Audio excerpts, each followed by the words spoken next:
Well, hello, good evening, and welcome to Talking Oaks on a Tuesday, of course, yesterday being the bank holiday. As you can see, the main man himself is away camping, no less. He's slumming it for a change away with the family in Sligo, but he will be back here next weekend to take over the show. I'm again joined by Tommy Lyons, as always, my fellow Follically challenged man, and of course from the Sporting Press, Jason Craddock.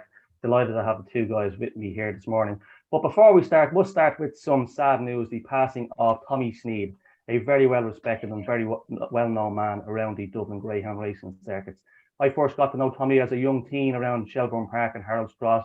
He always had plenty of time for everybody, whether you had one dog or 10 dogs. He was a true gentleman. Had plenty of success as well in his ownership. I think Dalcashara was probably one of the best I remember him having with Brian Madigan. I think he may have won the gold collar, and maybe it was in Harold's Cross at the time. I'm not too sure, but recently enjoyed more success with Liam O'Rourke as well. And I spoke to him in Shelbourne Park only a couple of weeks ago. He was still as witty as ever. So he will be a sad loss. I know he was heavily involved in St. Kevin's Boys. So for myself and everybody here on Talking Dogs, and of course Greyhound Racing Ireland, we send our condolences to his wife Peggy and all his wider family. And Tommy, may you rest in peace. He will be a big loss indeed. But we will kick off with Shelbourne Park. And Tommy, the first quarter-final of the Sporting Press online edition, don't forget, out every Tuesday evening at 8 p.m. Great way to buy it online, actually, just for €4. It's also available in print. Tommy, the first quarter-final of the Oaks was won in fine style by Bobsleigh Dream. I was commentating on the night, and I did say that Quivers Magic would be hard to pass when she led down the back straight.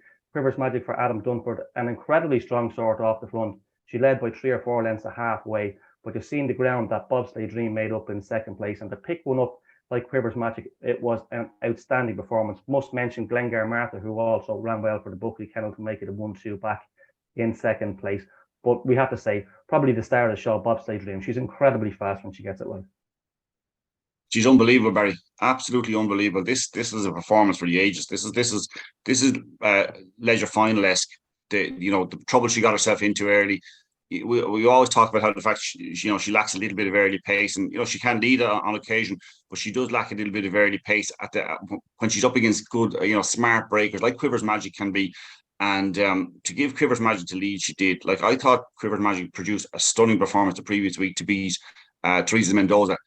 And for Bobsleigh Dream to do what she did on Saturday night, I mean, I have that down as an absolutely phenomenal display on Saturday night. I was just stunned. I just couldn't believe that she could do that.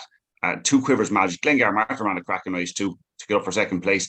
But the winner, now, there's always the jeopardy with a greyhound like Bobsleigh Dream, that when they lack a little bit of early pace, they can get into trouble and don't always get their just reward. She certainly got it in the ledger, but she's probably going to need, because we're back over 5.25, she's probably going to need a bit more of it as the competition goes on in the next couple of rounds. But she'd be the most worthy winner, wouldn't she? She's just a phenomenal natural ability, and that's what's a real joy to watching greyhound racing. Yes, if you own one, you want them out and gone and no jeopardy. It's just races over from the first few strides. But she is just an absolute joy to watch. She gives me the impression that she has a little bit of character about her. And I think you see that in her racing too. So I was wowed by that performance. Yeah, I only realised at the weekend she's a half sister to a dog with an incredible place in England called Brinkley's Magic. We've seen him in the English Derby. We might touch on him later on. He's incredibly fast also. But Jason, her lack of early pace is a bit of a concern. But to give, as Tommy said, the likes of Quivers Magic 4 or 5 lengths down the back straight and still get up and win, she's an incredibly powerful bitch. Well, she is, but I thought that Quivers Magic was very disappointing, because the track 4 Glengar Martha was also ran very, very well, very eye-catching, and came past Quivers Magic. So for Quivers Magic to do 28-25 one night and get beat in 28-63, but the track was about 30 slow and the foot normal. Spot on, yeah. But I thought it was more disappointing for Quivers Magic. Bobsleigh Dream ran a great race. We know what she's capable of. There's no secret there. It's just getting a run with her. And 5.25 is an absolute minimum. But I thought Quivers Magic disappointing, and the pup ran very, very well. Yeah, interesting way of looking at it at the race. As I say in commentary, I did say Quivers Magic would be hard to pick up, and I suppose I was a bit surprised the way she did pick her up. But look, the three of them, Quivers Magic again, if she keeps on coming out the way she is, she still has a big part to play in this competition. Of course, bobsleigh dream is a dream draw in the semi-final. We will touch on that a little bit later on. The second semi-final, I was coursing myself. I did fancy Scooby Duchess. I thought she was a little bit far out in trap 5, but look, she's back to her best. She really is, and it's hard to look back, Jason, when you see her last year running in the Oaks final, and she's 3 clear down the back straight and gets picked up. If you were to see that performance last night where she goes down the back straight, maybe 3 or 4 behind Boyle Sports Coco and ends up winning by a neck, she maybe has changed her running style. She's certainly a lot stronger than she was this time last year. And look, the two, it was great to see. Kept it in the family, as I said, Dolores Root and Jennifer O'Donnell. I'm sure they didn't care who finished first or second. It was all about getting through. But Scooby Duchess, really back to her best. I thought she ran very well, but where has she been for the last sort of 6 months? You know, she's only had 5 races back. She actually led up for 50 yards and then just let the speedsters go and then finished really well. I think she could really improve and is a dark horse for outright honours. Yeah, I think so. Tommy, like, she had got a couple of bumps, I suppose, in her races towards the end, the back end of last year, maybe lost her confidence a little bit. That's why she was a real speedster early. This time last year, there was nothing would have led her to the bend if she had to come out level. In fairness, Boyle Sports Coco has a tremendous early pace. She really does. And I still think she's going to play a big part in the competition. But it was great to see Scooby Duchess back. And if she keeps getting a decent trap draw, she could go a long way again and maybe go one better than last year. Yeah, a couple of good points there. Firstly, we just got to Boyle Sports Coco. You're right. You know, for the likes of Boyle Sports Coco, not burning yourself out at this stage is the important part, and just getting through the rounds. Because on any night she has the most phenomenal early pace, and she could lead and go clear. Any little bit of bumping behind, and she'll do a time that'll be enough to win an Oaks final. So I'd say the connection are just delighted she qualified. But Scooby Duchess, maybe the point you're making about you know, getting a bit of bumping last year, maybe that did affect her. She broke well enough, and had she been in trap 1, she probably would have gone around in front, and the race would have been over clearly, and you can take 30, 40 spots off it. Did she slightly ease at the bend? If she did, it was very close to the bend, extremely close to the bend. She ran with them, you know, to maybe 10 or 15 yards before the bend, and then maybe 6 was coming in on the outside, easy razzle. Coco was in front. There was another one there. I can't remember which one it was. They were, and she kind of slightly eased in behind to find her position. She ran some race. Now, when a gap appeared, what I love about a greyhound is when a gap appears, like it did along the inside, she had the pace to take it, but she also wanted to take it. She had the desire to take the pace, to take the position, and then she railed really tightly off the last bend to win it. I thought she ran well. I actually thought Easy Razzle ran, even though the time wasn't brilliant. I thought Easy Razzle ran one of her best races too. I was quite impressed with that display too. Thinking when she was I think she was almost forced wide down the back. And I thought, you know what, she's in trouble now. But she actually ran on strongly to the line as well. I actually like that performance. Yeah, she wasn't beaten all that far for Barry Rocks and Johnny Linehan. I do think Boyle Sports Coco has the most early pace of all the bitches left in the competition. And Scooby Duchess, as we'll see later on, although drawn in trap 4 next week, I don't think it's the worst draw for her. I think she's just getting a little bit clever now. We've seen Romeo Magico, he's tracking a lot cleverer this year over in the English Greyhound Derby and Toaster. And I think she just looked after herself going around the first bend. I thought she ran a cracking race there. On to race number 9 on the card. It was the third quarterfinal. This was a 4-bitch affair. Droopies, Alyssa and 365 were out. So only one was to lose out. Unfortunately, it was Putfield Peach who filled the unwanted 4th position. But undisputed, Tommy, from that famous now Pistana unlock litter for Wayne McCarthy, Paul Prendergast and Pat Guilfoyle. She was a star of the 4th round. Possibly a little bit unlucky to suffer defeat last weekend. I thought she was coming to win a race and just sort of missed a stride or two around the bottom bends and was rattling home. But hasn't got a great trap draw, as we'll see in a couple of minutes. But she ran a cracking race again. Fastest run of the night, 28:49. Yeah, I think undoubtedly we can say that she's a real player in it now. I had a couple of concerns because she wasn't wildly consistent in terms of braking previously, but then she was very, very young and very inexperienced, and that can always change with a bit of maturity in racing. I have to say, came away from the race with a lot more time for Crafty Chavou than I had previously.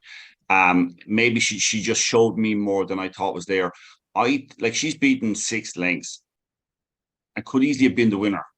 If you like last week, if you swapped the traps and hadn't where they were in the previous round when she touched off Undisputed, she showed phenomenal pace to when Undisputed led and used the line very, very well.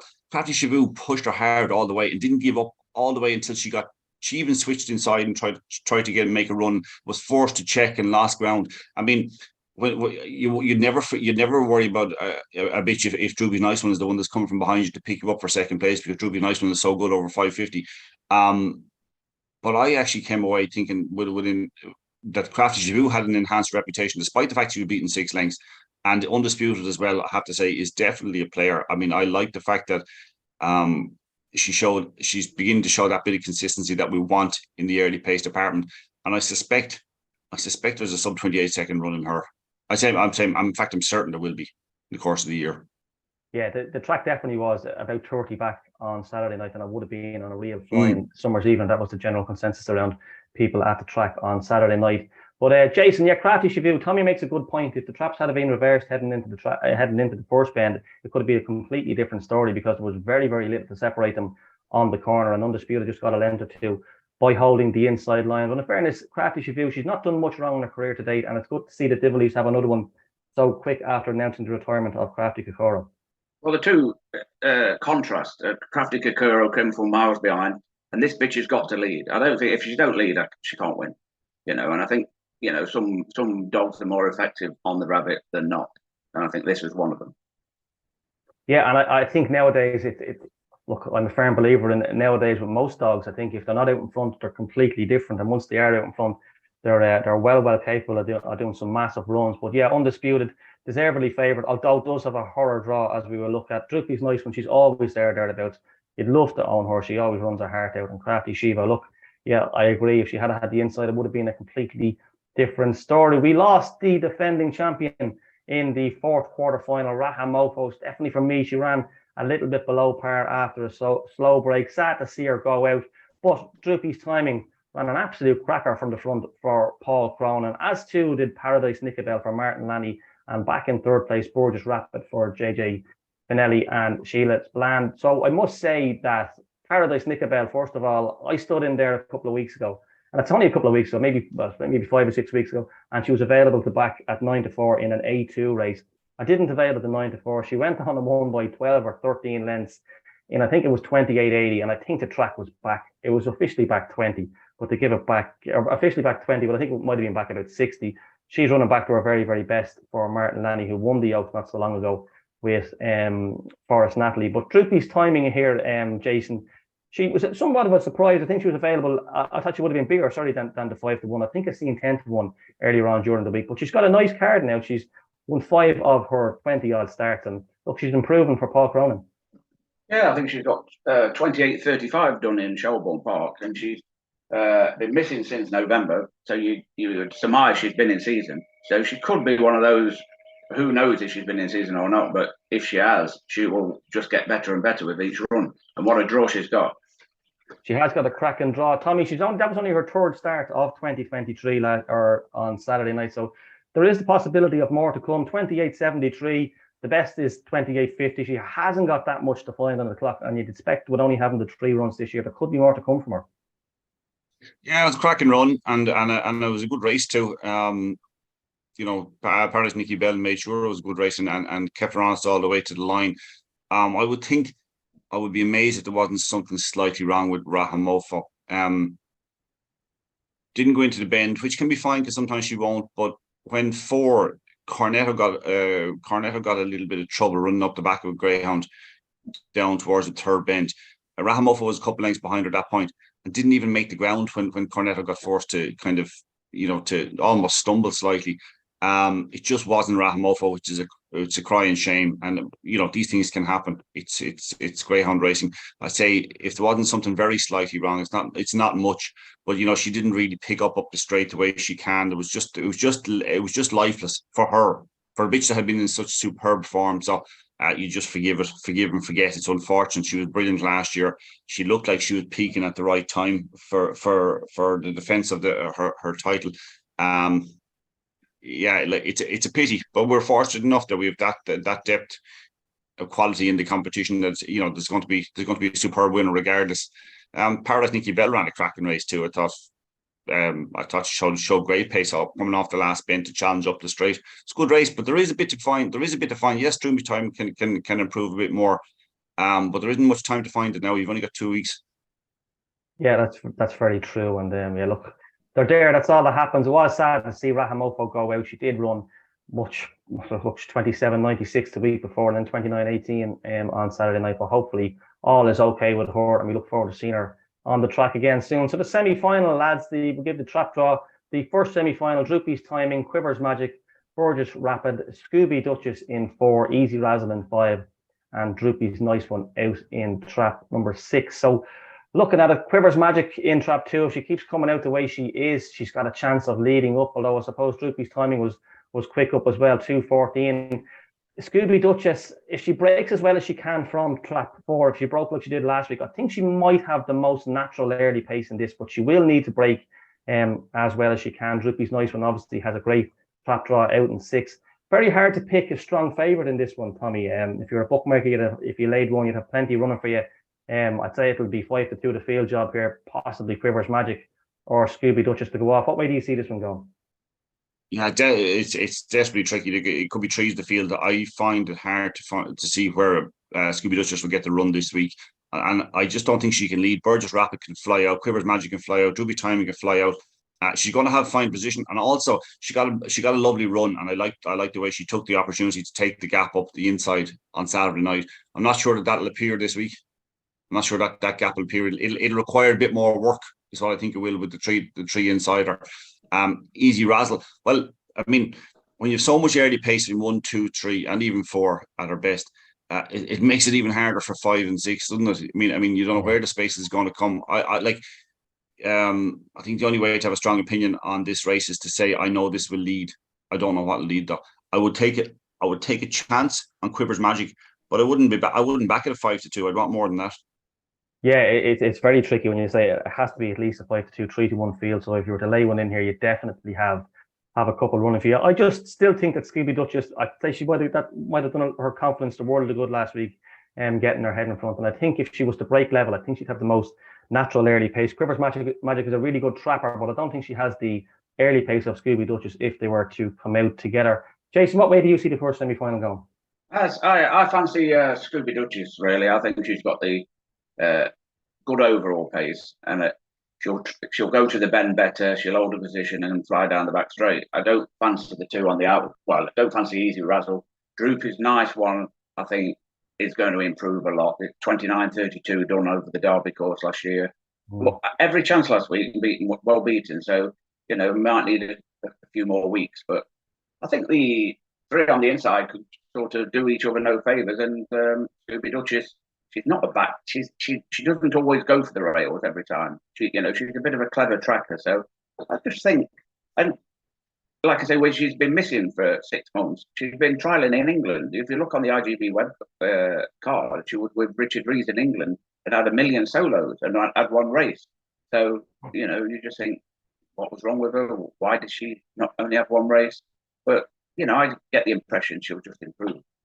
Yeah, I think that will do her confidence the world of good last week. I think it's all about negotiating the opening bend with a chance, and she's got plenty of pace and power, as we have seen. The second semi-final for me is the better of the 2 on paper. Bobsleigh Dream in 1, Boyle Sports Coco in 2, Crafty Shivo 3, Glengar Martha in 4, Undisputed in 5, and Paradise Nicky Bell with a good draw out in 6. Your eye is immediately drawn here, Jason, to Bobsleigh Dream and Paradise Nicky Bell on the draw alone. Bobsleigh Dream looks to have a cracking draw. You'd expect Boyle Sports Coco and Crafty Shivu to battle it out for early supremacy, and it should leave all the room in the world in behind for Bobsleigh Dream. And there's one thing you know about Bobsleigh Dream: all she does need is a bit of room to operate, because she's incredibly strong. How do you see the second semi-final going? Well, I look at it Undisputed in 5. How is that going to get round Boyle Sports Coco and Crafty Shivu and get a run at the bend? Yeah, she's a horrible draw. And the leaders might just do each other no favours again. Bobsleigh Dream sits on the rails, bides the time, coming around the last couple of bends, starts moving up, and down the home straight comes and wins the race. That's how I see it. Yeah, I'm something along those lines. I'm pretty similar. Tommy, it's hard to believe Undisputed has been the fastest of the quarterfinal winners, but yet she could go off 3-1 here in this race. It's just an absolute horror draw. So much early pace inside of her. Like Glengar Martha's no slouch to the corner, but Boyle Sports Coco and Crafty Shivu, they've got an awful lot of early pace, and it's hard to see her going around better than third, really, isn't it? she could go off bigger than 3-1. This is an impossible race. I've always kind of been impressed to some degree by the prices in Shelbourne Park, because you'd have something thought in your head and you look at the results and you kind of go, wow, yeah, it just on a weekly basis. And of course, it's down to two things: a lot of work being done by the bookmakers, but there's also by punters who are clever enough to kind of shape the market the right way. I think it's a beautiful draw for Bobsleigh Dream, because you've got Boyle Sports Coco and Crafty Chivou, who have lovely early pace. You've got Glengar Martha in 4, who Bobsleigh Dream is more than capable of matching early. So you've got 2 early paces that go off and set the tempo, and you've got Bobsleigh Dream with 2. You've got the Undisputed, who can also do it. You've got Bobsleigh Dream on a perfect pitch to slip around behind them and almost at her wheel, if that's not unfair to the rest of them, pick them up. Now, the one thing I will be looking at on Saturday night, the one thing for me, the important thing for this race would be how Boyle Sports Coco and Crafty Chivou match up going down the back. Because Crafty Chivou was to my mind more than matching Undisputed last week, just drawing the wrong side. I was fierce impressed with the way she actually did everything she could to get by Undisputed. I think actually, if you had reversed the traps the other night, Crafty Chivou might have led 2, maybe even 3 lengths, because of the pace she was showing. That's not to say she would have held Undisputed, who does stay well. So I'd be interested to see. It's kind of matching the form together between Undisputed, Crafty Chivou, and Boyle Sports Coco and a few others in the race. I just think Crafty Chivou could be a thorn in Boyle Sports Coco's side. I'm like you, Ian is on record the same way of thinking that Boyle Sports Coco is a potential winner of the competition. And I think if she is, obviously she's got to do something a little bit special on Saturday night. First of all, she's got to more than match Crafty Chivou early and Undisputed, I suppose, and then see if she can hold up Bobsleigh Dream. It's a superb race. Like most people, I'd probably side with Bobsleigh Dream. But the funny thing I found with Shelbourne prices too is that the likes of a Bobsleigh Dream, who can miss the kick and have to do a lot from the back, they're often bigger price than you would anticipate in advance, and it's possible that she'll actually be value on Saturday night. They might come for something that they think will pop out and make all. Yeah, there's a lot of reasons for following a lot of dogs in this race, so it could be an interesting market. I still think Crafty Chivou will have to come out through the bars if she's to lead Boyle Sports Coco up. I think even if she comes out a half length ahead of her with the inside line, I still think Coco will go round in front. Look, if things go away, the draw could play to Undisputed's hands. If she gets a flyer and she tracks around Coco and Chivou, look, she should have more early pace than Glengar Martha and Bobsleigh Dream. There's 1,000,001 different ways you can look at this race. But if I was to go for 3 qualifiers, I'd go for obviously Boyle Sports Coco to lead, Bobsleigh Dream maybe to pick her up, and Undisputed to make the final back in 3rd place. Jason, your 3 idea of qualifiers from the second semi-final? I don't think Boyle Sports Coco and Crafty Chivou could both qualify. I think one leads, the other one can't. Yeah. But you'd have to say Undisputed runs on well, Bobsleigh Dream, and I'll go for the bottom. Well drawn, Mr. Paradise Snickerbell. Yeah, she is well drawn. Tommy, your 3 to qualify from the second semi-final. I'll just say, just on the Crafty Chivou thing, I think that was a career best the other night. I know the clock doesn't say that, but I think that was a career best from Crafty Chivou. I was first taken by that and think there might be more to come. It's a tricky one. I know what Jason's saying, and in many ways I would agree with most. I do agree with it, but I just find it hard to rule out Crafty Chivou now on what I saw the other night. Yes, it's got a tough task to clear Boyle Sports Coco. I think you can find, if it goes to the whole thing. If it's a length down to 3rd bend, it might struggle to qualify because it doesn't stay. But will it lead Boyle Sports Coco? Probably not. There's just something about the performance the other night I really liked. So look, Bobsleigh Dream is the obvious winner for me. I'm going to go with 1. Probably this race can go in many ways. I'm going to put Crafty Chivou into. I'm going to go 1, 2, 3. 1, 2, 3. I think Glengar Martha is obviously dangerous staying on. Undisputed is a tricky draw, but wouldn't rule out entirely. I don't personally fancy Paradise Nikki Bell. I thought you were on a cracker last week, and as Jason said, she's got a crack and draw. The only big bonus here is if between 2 and 3, if any one of them lead, they should have a goalkeeper in behind them to hold off some potential rivals. Just back touching on the first semi-final, for qualification purposes, I would go with Quivers Magic, Phoebe Duchess, and Droopy's Nice One. What about you, Tommy, in the first semi-final? I'll go 2-4-5. 2-4-5 for Tommy. And Jason, for you in the first semi-final of the Sporting Press Online Edition Irish Oaks? 4-1-6. 4-1-6. There you have it. We have 10 finalists in the final of next Saturday's Oaks. If we can fit them all in.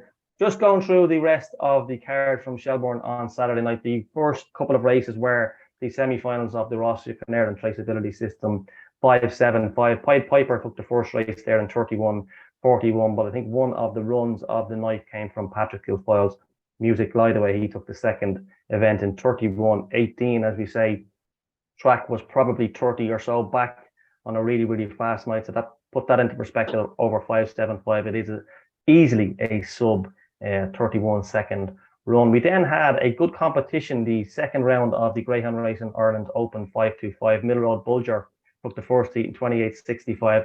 Captain Garfio, Tommy, a dog you're probably a bit familiar with, for Kenneth Busteed. He has an incredible race record. He has won 13 races from, I think it's maybe 23 or 24 starts. Took a bad fall going back a couple of months ago in April over 550. I think that might have been in the Easter Cup, but he's returned back as good as ever with 2 from 2 for Kenneth Busteed. He's a really likeable sort, isn't he? He's a smashing dog. If you look at his sectionals too, you can set your clock by them. He's you know what, Ken is driving up from Mayfield every week with this dog, and you'd want to be getting the reward. It's a long journey, it's an expensive journey, I'm sure, with diesel and the like. But talk about having the right dog for that journey. He's got that lovely early pace and reliable early pace, and he's a determined sort. Great to see him back after taking a tumble. That he's quickly bounced back to form. Good performance by his trainer, and also a good sign of the constitution of the dog to be able to do that. But I mean, a lot of people go through their life owning plenty of dogs and never get one as prolific as him. Yeah, he's a really, really likeable dog. Churchtown Sid won the third heat. I think he used to be called Mullingar Shuffle, 28-57, and the last quarterfinal was won by a very promising young dog called Hawkfield Blue for Jerry Connors and Keely McGee, making all in 28-55, one of the best runs of the night. Then towards the end of the card, we've seen Kane Tashadelic again win an Open 5-5 in the last race. On Oaks quarter-final night, went to Susie Software's half-sister. Let's Go Bubbles took the last for Owen McKenna. Lads, we must just touch... Go on, sorry, Tommy. Sorry, Barry. Just one dog you're keen to highlight and make a deal of, and rightly so. Music Glideaway. Do you remember there was good talk of Music Glideaway when he was running in the Juvenile Classic? On race day, yes. Yeah, he was running the Juvenile Classic, right? He didn't have much luck in running in a lot of those. Do you think the runs over 5-7-5? He did 31-04 last week. He did 31-18 this weekend. Do you think that the likes of these runs can cap him, that he can be a 550 dog, can be a Derby dog down the line? Like, he's very inexperienced, just getting those clear runs. Exactly. I think that's what Pat was thinking. He'd never won a race prior to coming to Shelbourne Park. He'd been in those really, if you look at who he'd been running against, Roy Hope Beach, Ben's Teddy, Teresa Mendoza's, he'd been running against super pups. And if you look at I'm looking at his last few races, he's been crowded, bogged. You know, he's bumper car stuff of late. So he had a couple of solo trials up in Shelbourne Park, and then putting them over 5-7-5, he's able to show his pace, clear run to the bend, and that'll do his confidence the world of good. So I wouldn't necessarily pigeonhole him as a 5-7-5 dog. He's gone up in 4.78 the last two occasions, which is absolutely flying to the fourth corner. And that 31-18 run, that's a minimum of a 30-80 run for me. And what's the track record? 30-59 or something like that. So look, he's a dog with a massive future, and he'd be tough to beat in the final this weekend, Tommy. So yeah, a good spot there. Some of the dogs he was running against in that Juvenile Classic Intralee made their way to Clonmel for the first round of the Produce Stakes there on Friday night. And I am kicking myself because a dog I backed to win the final of the Champion Puppy at Shelbourne Park, I thought he ran a cracker behind Ballyhimmock and Rex. It was a dog called Belinda's Finn. Jason, I don't know if you're familiar with this fella. As I say, got to the final of the Shelbourne Champion 550. He was the fastest first round heat winner, winning by a massive 9.5 lengths over a good field, beating Hookham and Ben's Teddy back in second and third place. And it just goes to show the strength and depth of Michael O'Donovan's kennel. Well, he's got a great kennel. I mean, to do 28-22 and clearly easily the fastest of the night. I know it was a first race, which can sometimes distort things, but it was such an impressive display. Be interesting to see how he goes over the next few weeks. Yeah, Tommy, as I said to you earlier on, I really fancied him to win the Shelbourne Puppy 525. I know he had a horror draw out in 6. He done a 369 sectional that night. Absolutely walked out. But look, I threw my ticket away after 100 yards that night. But it was only when I watched the replay back and seen he was only beaten 4 lengths. I think he's a dog with a massive, massive future. Yeah, he was fierce impressive his first 2 runs in Yard. I was lucky enough to be there both nights. Derek Keogh trained him at the time. He was slaying side Oran, I think. John O'Brien, another local man, big supporter of Yard track, bought him on the basis of that second run in Yard. I fancied him strongly in the semi-final of the Champion 550. I was disappointed when he led that he didn't win. Right now, there's still a chance to my mind that he's improving because what I saw the other night was phenomenal. Ben's Teddy turned close, and a dog that would be staying really strongly. Hookham ran on very strongly to get second place, but he was absolutely insanely powerful from halfway. Now you'd like them to get a bit of consistency, or maybe get a little bit more in the terms of the early pace, and then you've got a proper Derby dog on your hands. That's the type he is. But have a look. This is hindsight's a great thing. I was a little bit disappointed because I thought the makeup of the race was ideal in the Shelbourne Champion 550 semi-final. Have a look what Sober Glory won it. The heat. Yes. Sober Glory won heat the other night, did he? He did, yeah. Belinda's Finn was second. Ballyhimmick Rex finished third. Yeah. Some lineup. Sober Glory did 28:30 on the night, second fastest. So that's right. Yeah. Form's rock solid. You have Ballyhimmick and Rex was third, and Pap de Oro, who won a heat the other night as well, was fourth. That was the quality of the race that night, that Shelbourne Champion 550, which actually is a seriously good competition every year, getting better, I would say. So Belinda's Finn has probably been a bit unlucky that he's been in red hot. Yes. And when you impress in your first couple of races and do big runs, you don't get a lot of time to soak up the experience and actually and get time to improve, because you're in against the very top dogs almost straight away, and sometimes that can affect a dog. They can get in among trouble and all that. I think that was the first sign of real maturity from Belinda's Finn. Yeah, and I agree that the night he was beaten in the semi-final, I think he just took a little bump around the second bend, which allowed Carol's dog, Sober Glory, to draw close to him. But again, I think that Sober Glory is a superstar in the making. I really did think, as you have just alluded to, that competition is going to throw up some stars of the future. He too, feel free to stop me if you have anything to add to some of these. Droopy's Ailsa was a good winner, making all in 28:30. Then we go on to Our Mystery, who won a 5-dog affair in a very fast 28:53. Heat number 4 was won by Optic Chico. Again, 28:41. Sorge Fudge was second for the Hollands and Barbara and Leonard Lyons. He wasn't beaten that far, only beaten a length or so. Sober Glory again, Jason, you mentioned him. Yeah, he was very good in the puppy stake at Shelbourne Park. I think he went off second favourite. Things just didn't go his way in the final. But again, Sober Glory is a dog with a big future, isn't he? Very useful dog, yeah. But I'll tell you something I've noticed about the 550 in Shelbourne, how the sectionals have gone back by I agree. 2 to 3 lengths. And if the sectionals have gone back, the end times go back. So, there's no 29 10s and 20s over 550 at the minute, because, there's obviously an issue. I mean, I expect dogs to be doing 330s, exceptionally good dogs, the odd one, and mainly 340s. They're doing 350s, 360s, so the bare form doesn't look special. But when you wait, take that into account, it's a very good competition. The times, even though the times look slow, it was a very good run. Yeah, that's actually a good point that Jason makes, Tommy, because this time last year, almost coming around to the Derby again, you had Coulivanny Hoffa, who I'm still not over. Coulivanny Hoffa doing 334s and 337s up. Absolutely, Born Warrior the same, absolutely rocketed into the corner. And I think Scaglietti won in Shelbourne Park maybe a month ago for Packville Foyle. Flew out, made all 29:40. I think it was like a 353 or something. And you're looking at the card going, that's quicker than 353. Yeah, well, Shelbourne's confused me quite a bit over the last few years for the very same reason. It was happening with the 525s for a while. But I think we talked about it before with Ian here and saying that, there was nothing doing the near 2 seconds. Now there are again in the 525. I'm not sure what the problem is with the 550s, but the same thing. I'd be expecting, the 330s, that sort of sections and dogs doing the big times. I don't know why it is, but it will change. You'll find in a month's time we'll be talking about dogs doing ridiculous sections and doing the big times again that Jason's talking about.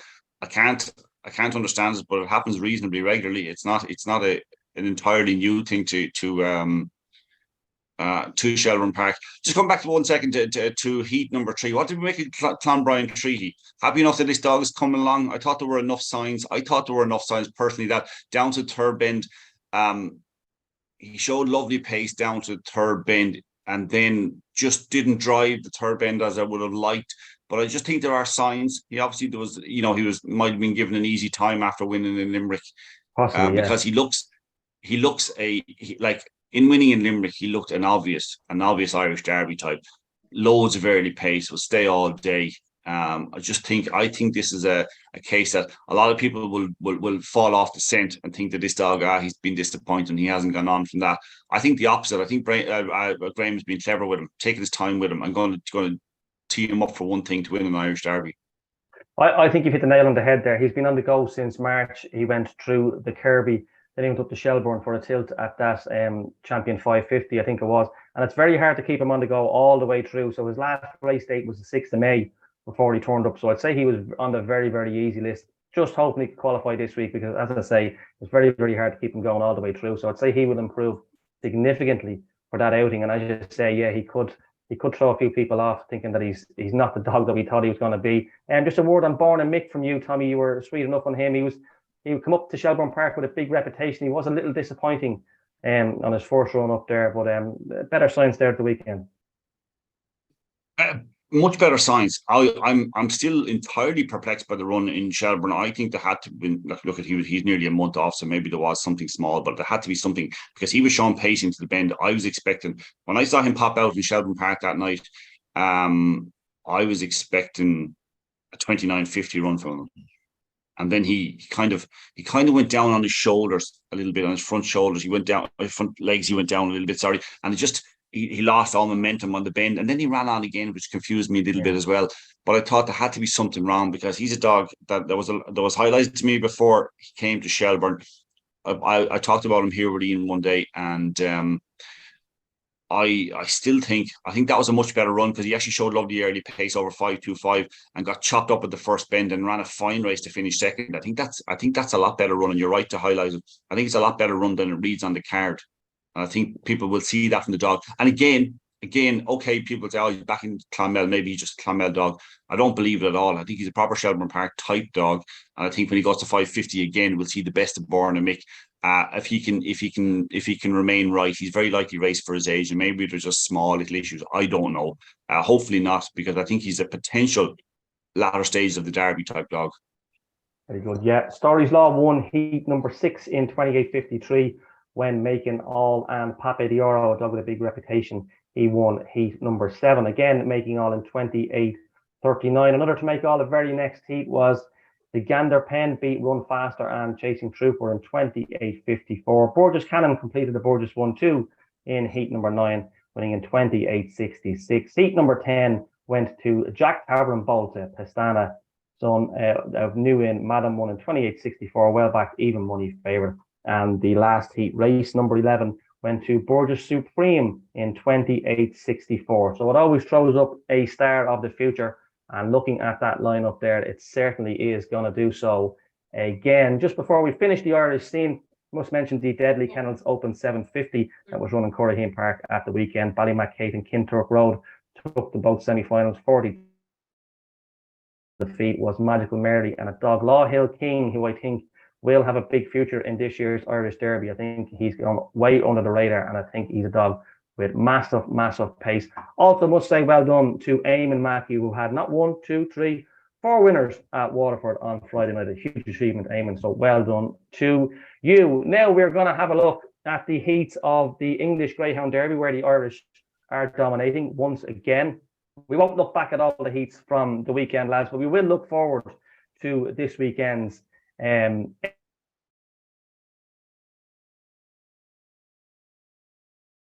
opposition. Also in there is Ballymacbronze. Swords Rex very short, around about 2 to 5, 4 to 9. Finn maybe a bit of value with 7 to 2. How do you see this one going?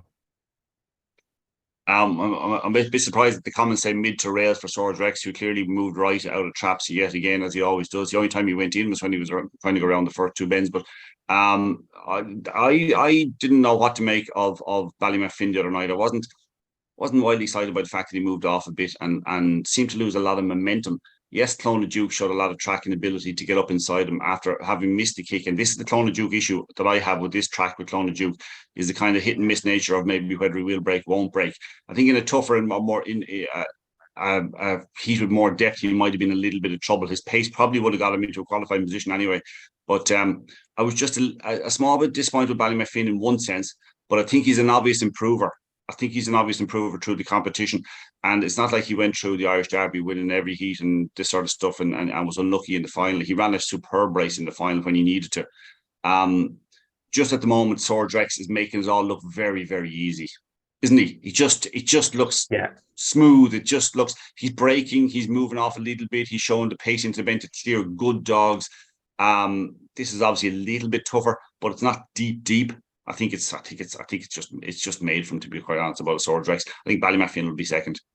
Yeah, I think some of the Holland dogs have tricky enough draws now this week, but I fully expect them to go through. I agree with you what you're saying about the race comments. So if you're having a punt at Toast of the weekend, take the race comments with a pinch of salt. I see Sword Rex is down as very quickly away. I don't think he was very quickly away. I think he was well away, but he's shown electric early pace. Ballymacfin, I think he will improve for more experience at the track. I think he was just a little bit lost going around the first bend. He's only had his second race there.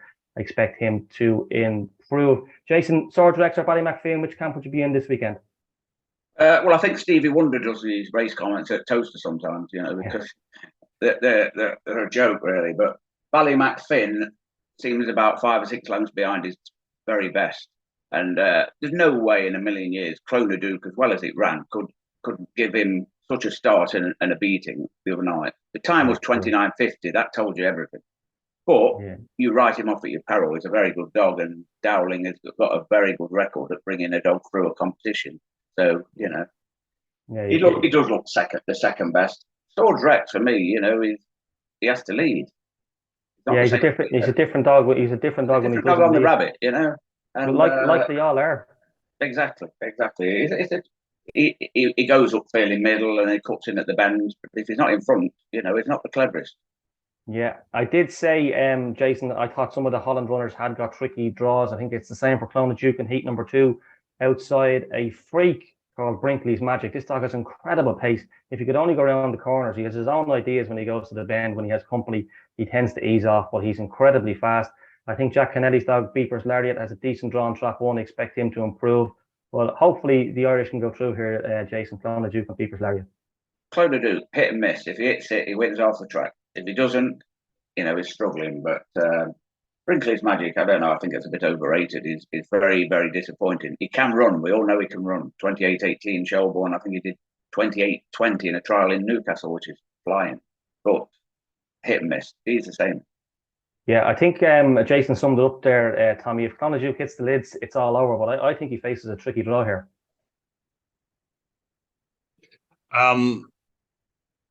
Yes, it is a tricky draw here, and it'll test him a little bit more. But I think he's not a dog that has to lead, because in his early races he wasn't doing that. Now he did in the final of the juvenile derby, but in general he wasn't a pop out and lead dog. He has incredible pace.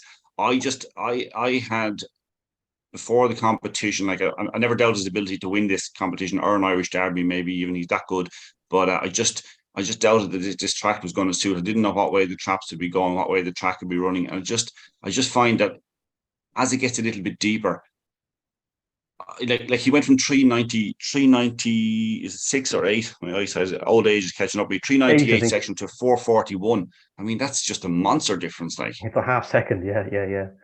That's like what price is he now to win the Derby? I mean, if you're on him at a price, fair enough, and you're thinking, well, I've got probably one of the most talented dogs in the competition, if not the most talented.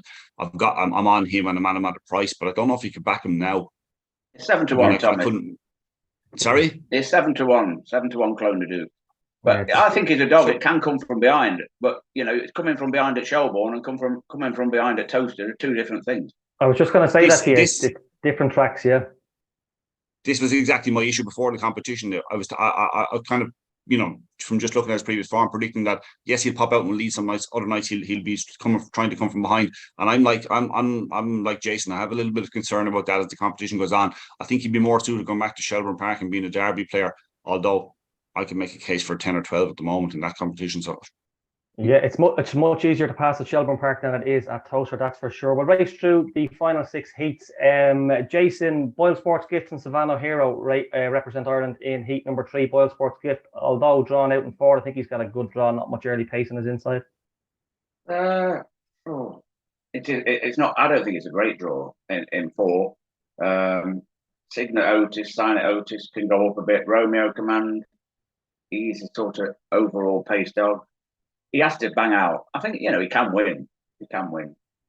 I don't know. Romeo Command is probably the leading UK hope. It could be a good race. Yeah, Romeo Command, he's got a terrific strike rate since he's gone back to England there. Tommy, I think he's 11 from 12, but I still think Boyle Sports Gift will win this with a decent break. Has a great chance because he's definitely on the improve.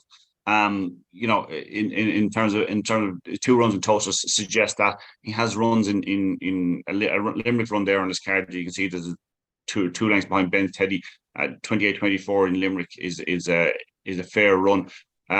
Savannah Hero just faded away a little bit late on than last day. I think he's probably capable of better than that, having shown a nice bit of early pace off a modest enough break the other night.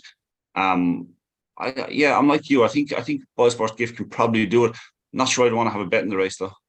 Yeah, I think Savannah Hero was behind a pretty strong start last time, so I'll give him another chance.